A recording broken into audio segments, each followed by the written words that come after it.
tankier characters is I wrap around in this team fight to try to find one of them off guard.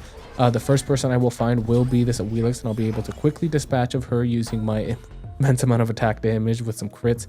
And now I'm staring at 3 people. Anubis should be the next target. However, the soul scares me. I feel like she could one-shot me at this point, so I have to be very smart about when I choose to go in. Anubis is going to be engaged on, and I should be able to... He's building tank, but I should be able to kill him here pretty soon. And there goes the Anubis, and now I only have the soul to worry about. I have the blink available, don't have the stun just yet, but if I'm able to catch up to her and I'm able to get that stun, then it should be the easiest kill of my life. So that's kind of what I'm trying to do here. That's the goal. I throw the minions over there, I grab the stun, and she does beads, but it's not enough. I'm able to claim her for 400 gold. At this point, we did catch them doing Fire Giant, so I should be able to just one-shot her. And now I'm looking at this enemy soul who is pretty low, and we'll be able to kill her pretty easily as well. And now catching up to the Awilix is going to be quite a task that I don't think I can undertake by myself. But maybe if I catch her off guard while she's backing or something, she lazy backs or she makes some type of mistake, I'll be able to kill her. But instead we run into this poor Anubis who's gonna get pulled right back over here by the Awilix, and we'll pick him up instead. And now we have an option. We could do Gold Fury, we could do Fire Giant, we could do this mid lane tower and Phoenix.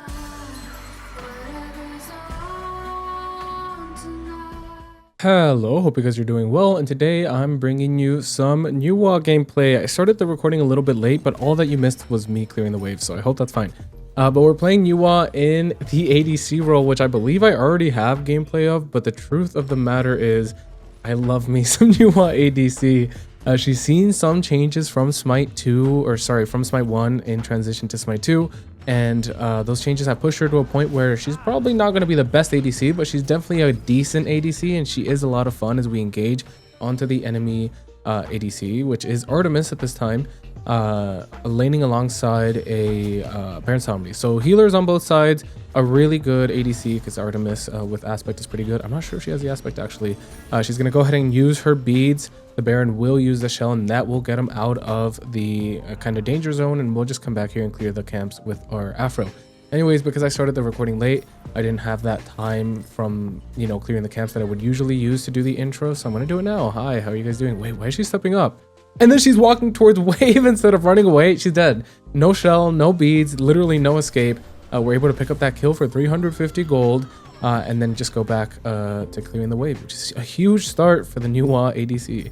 The build was at the very start of the video in the form of a screenshot, and we're going to cover a couple of things. We're going to go pretty in depth into how to play ADC, how to play new Wa specifically in ADC, and obviously we're also going to talk about the build pretty in depth later on, but that's a little bit later on in the video once the build is a little bit more developed. So yeah, new Wa ADC, what can I say? We're going to be building her, just kind of preview or prelude before we start talking about the build later on. We're going to be building her like a traditional ADC. We're going to be building her like we were playing Artemis, for example. So we're going to be going into a lot of strength, attack speed, critical strike chance. We're going to throw a kin size in there and an executioner, and we're going to do quite a lot of damage. Now this enemy Baron is in danger after taking the entirety of my kit, getting stunned, a couple of auto attacks, and the Aphrodite back off will put him back towards his you know, fountain or whatnot. I was gonna say put him back in the grave, but I was like, that's a little bit morbid. Anyways, now that we have killed him and cleared the way successfully, I'm gonna come clear these backs with my ADC. This is what you're looking at. This is your main goal in ADCs. Actually not going to be killing the enemy. Now, if you can kill the enemy, it is safe to do so, and it is basically guaranteed like it was in both times when we attacked. Then yeah, you can go ahead and go for the kill. But a lot of the times you're going to find that the enemy isn't going to let you kill them unless they're extremely out of position, like this poor Artemis. She's going to get hit by the stun.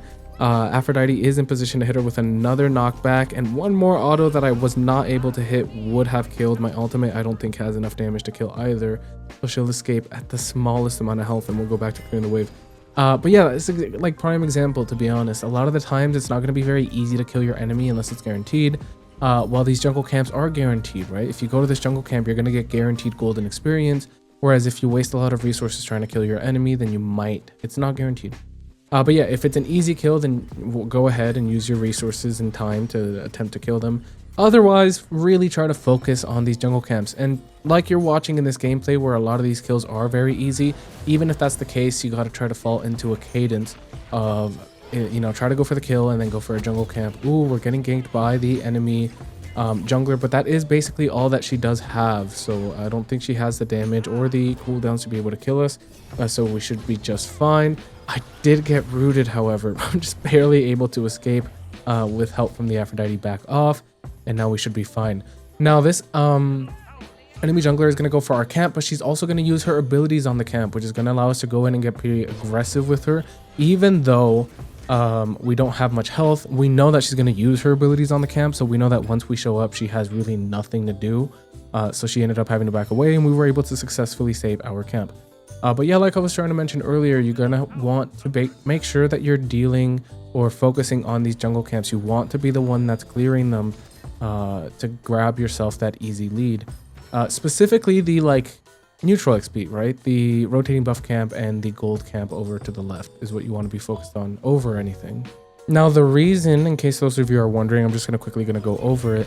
The reason that these camps, specifically the one that we're going to go check on right now, it should be down, if I'm being honest. Yeah, this blue buff or this rotating buff camp and the gold buff over on the left side are important because they're neutral XP. Actually, let me see if we can get a kill here. We are in a pretty advantageous position here where they don't see us coming. Again, they're probably going to use one or two abilities to attempt to clear the wave, which is going to make it so that they can't do much of anything else after that. One more auto attack into an ult would have killed her. Do the birds connect? She's really low because I missed that auto attack, but the birds apparently did connect and she was able to pick up that kill. Awesome.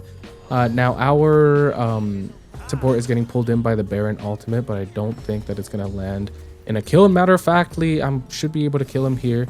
Unless I can't hit auto attacks, that of which I will hit that last one to go ahead and grab us that kill. And 2-0 on the jungle New Wa so far. So much fun.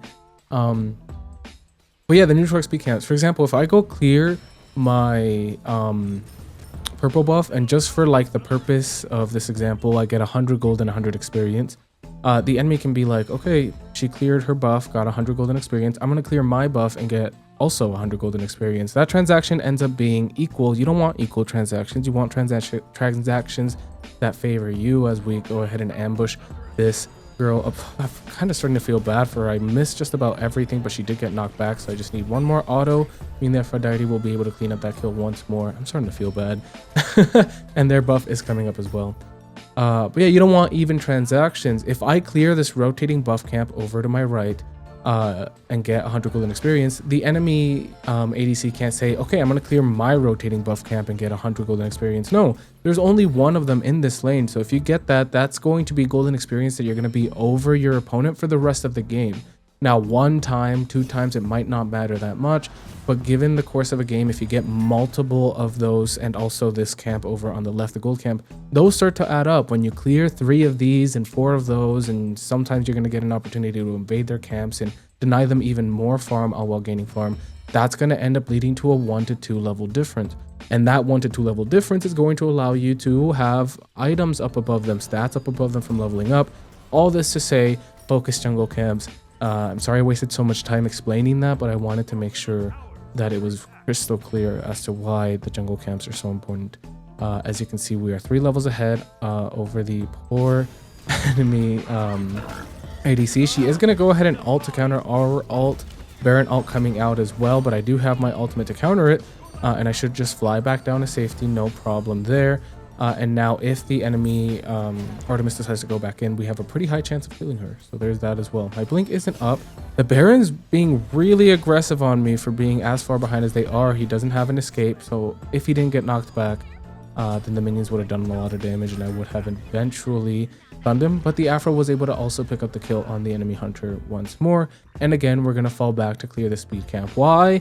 Because jungle camps are the most important factor when it comes to winning or losing this lane.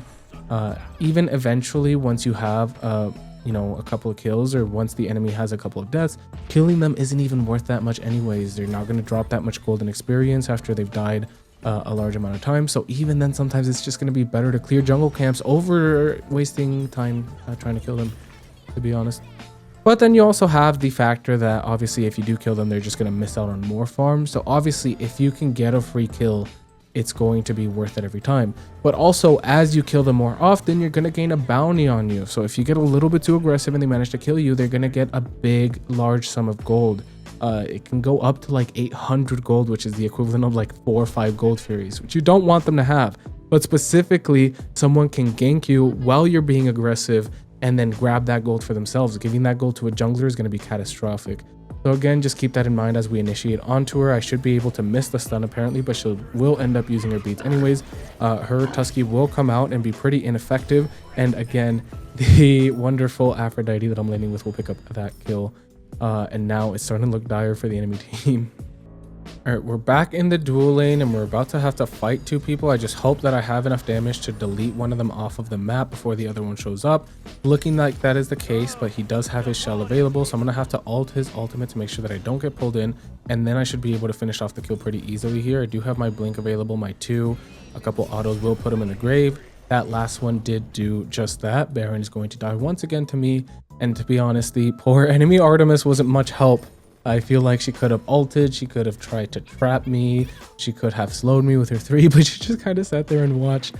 Granted, she does have the aspect, so the third ability wouldn't have rooted anyways. But yeah, and then we managed to again invade her camp, which is again the only reason I was up there to begin with. To wrap up the kind of last section, ooh, I'm getting ganked by the enemy, what's her face? I don't think she will be able to kill me. I'm gonna go ahead and blink to bring her a little bit closer to my tower. I don't know how she didn't get hit by that. Is she really that fast? But our Awilix will end up pulling her and grant us that kill onto the enemy Awilix. Which is nice because again, the people that I've been killing so far in this lane aren't worth much anymore, so getting someone else is going to be a nice boost in gold. And also ego, apparently. I promise you she won't come back over here again. The camp over here, this red camp is up and my buff is up, so again, no point in really wasting time poking the enemy Artemis. I'm just going to go straight to the camps and make sure that we claim these for ourselves. And then I have a pretty large lump sum of gold as well. To wrap up this whole subject with a nice little bow, focus on the jungle camps, focus on farm, and then don't go crazy if you have a lead, because you don't want to drop that amount of gold on your enemy. They're going to do a lot with it. Even if you kill them and trade for it. I mean, at this point, if we kill this Artemis, we're going to get like 150 gold for it.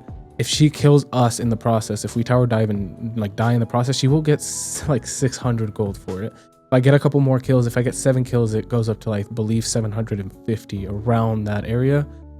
Just be careful.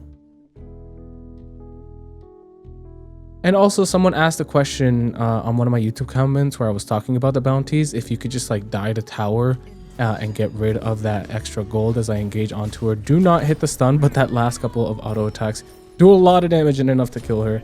And now I can take out this tower and have the farm around the surrounding area to myself. But yeah, someone asked me like, can I die to tower and it get rid of my bounty? That's going to be a negative. If you die to tower, it will just, the bounty will go for like the next person that killed you, even if technically you already got shut down. Like it will say shut down on the tower, but no, the next person to kill you will get the bounty. Would be a really smart play if that was the way it worked. It would be very cool. You just die to towers so you can get rid of that bounty and keep being super aggressive. That'd be really cool. Now 3 people did kill our mid laner. I don't see them anywhere near. I have a pretty large lead. I'm 5-0 on the new Wa, so I'm guessing I might be able to fight. But also this enemy mid laner is also pretty far ahead, so maybe I have to play a little bit more careful. So I'm gonna just run along this way. I do have my ultimate if need be to get away, that of which I will employ because she's one-shotting me. Not only is that character broken, but she's also just as far ahead as I am, so I don't want to live in a world where I have to fight her on level ground. Anyways, soon, or actually now, I'm going to start talking about the build pretty in depth, but I don't remember if I mentioned it. It was at the start of the video in the form of a screenshot. If you just needed to know what the build was, it's back there. I know it's a little bit late for me to be telling you guys this. I probably, and I hope that I told you guys at the start of the video. But anyways, right before I talk about the said build, follow my, or I guess subscribe, like and comment, and specifically subscribe with notifications on if you enjoyed this video. I post Smite content daily, whether it be character guides, base or just general guides like my complete beginner's guide to Smite 2, and gameplay videos like the one you're watching now with the updated builds. So again, subscribe if you guys are interested in that, or check out my channel. There might be a video that I already, oh bye. Wait, can I catch up to her? Because that was like the easiest kill of my life. There we go. We managed to pick up the kill on the Awilix.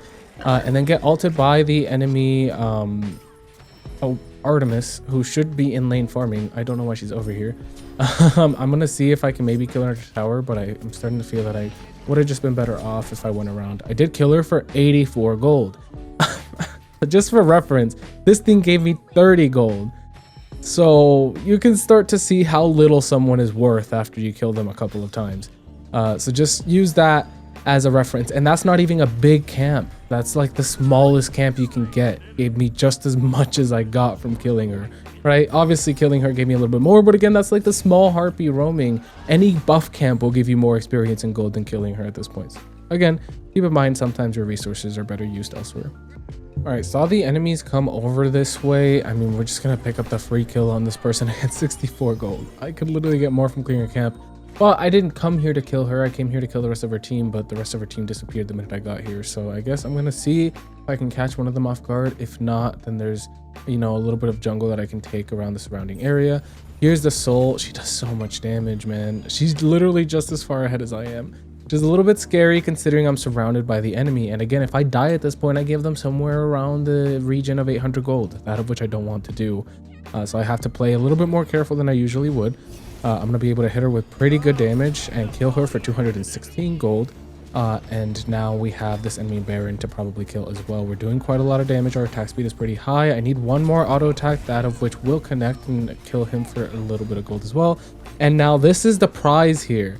Unfortunately, she dropped the Naga camp perfectly, and now she has 750 gold, and I'm dead. That was a huge play with the Naga. I should have been able to kill her, and that is exactly what I'm talking about. I don't usually call out the amount of gold that I get per kill. I don't usually call out the amount of gold that the enemy gets per killing me, but I felt that it was fitting right now because, again, that's kind of just the subject that we've been talking about this game. This is the subject that I decided to just ramble about. So now you guys get to hear it. But yeah, see, that's why even no matter how far ahead you are, you want to play a little bit safe. Do as I say, not as I do, because I just gave the really far ahead person 800 gold and like 5 billion experience. So now I'm 11-1. 11 kills in, farming my lane perfectly, and she has more gold and more experience than I do just off of killing me. So that just kind of give you a reference. So the more far ahead you are, the more careful you want to be. Anyways, I'm going to mention my Discord and Twitch real quick before we get started talking about the build. So please excuse this 30 seconds if you're not into that type of thing. But yeah, I have a Discord server if you want to play, chat, or have any questions for me. That's the easiest and best way to reach me. Also, if you just want some non-toxic friends to play Smite with, we have a very nice community of players that will play alongside you guys, help you guys learn. If you have any questions on builds or any questions you might have, I will, alongside the community, help you out. And then finally, follow my Twitch if you want to watch me play live on Thursdays and Fridays. Very fun, different experience from what you see on the YouTube, and you get to ask questions and interact with me directly, which is always so much fun. And also, when I'm streaming, we do play video or viewer games guaranteed, so you can always... Ooh, I might be able to shut her down here, and that's going to be huge, because then I can get at least a little bit of the gold that she took from me back, which I enjoy. But yeah, start talking about the build. Starting off with Gilded Arrow. Gilded Arrow is a relic, or sorry, a starter item that you're going to want to go every single time that you're going Critical Strike Chance. If you're going Critical Strike Chance, Gilded Arrow is always the option. If you're not going to go Critical Strike Chance, then yeah, you can go for something else, you know, something a little bit different, but every time you're going Critical Strike, then that should be your option. Your only option. Now we're looking into a kill on the Artemis. At this point in late game, killing the Artemis is worth literally 0 gold. I'm going to get like 20 gold for this. But at the same time, I'm also trying to get people off the board. If I can kill multiple people in this fight, then that's people that we don't have to worry about during the team fight. And it's going to start with this Artemis. Now I'm turning my attention over to this enemy Anubis, but I am alone currently staring at 3 people, so I have to be a little bit careful. Now my support has joined in on the fun, and she will help me claim this kill on the Anubis pretty easily, unless he's super fast and I'm super slow. Maybe there's a chance that I still get him, but I doubt it. Maybe turn around and look at the people back here. Kind of iron wall of enemies that's a little bit scary to try to collapse on. But if anyone falls a little bit behind or falls astray from the rest of their team, I should be able to pick them off pretty easily. What bothers me is this Baron that's just firing abilities. He knows we're here. He's definitely calling out that we're here, and I'm gonna get ulted by the Baron. please survive. And then I get stunned by the Anubis. I was expecting my Afro to, you know, my support to tank that Baron ult for me, but she got out of the way and let me die, which is somewhat unfortunate because I think I could have killed a couple of people there. Rip.